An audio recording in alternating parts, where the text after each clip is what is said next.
So in Joy James' article on the police state, she goes on to say how people of color don't fall under the social contract, which is supposed to be a sort of agreement that explains the relationship that's expected between people and their government and state.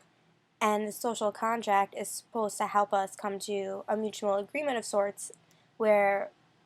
it says that we're going to abide by the same set of rules to protect ourselves and others, and that we as citizens need to want to be governed in order for this political authority to emerge. But Joy James goes on to say that people of color are actually targeted instead of protected because, in her words, they exist in their own fashion. They go against the relationship that is supposed to be formed in this social contract. They see the government as an oppressive force because they view this brutality and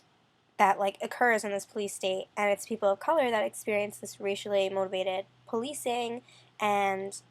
they experience the neglect. So they're not it doesn't become the mutual agreement that's supposed to happen in the social contract anymore.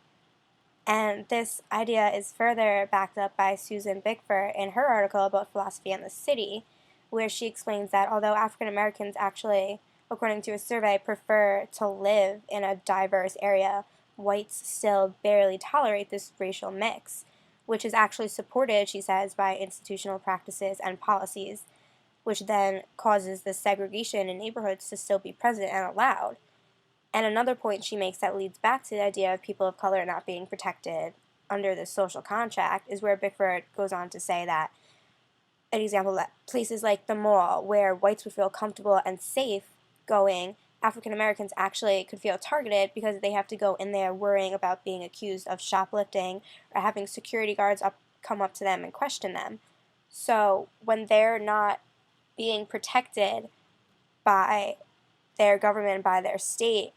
they're no longer falling underneath that social contract. They're actually having the opposite of it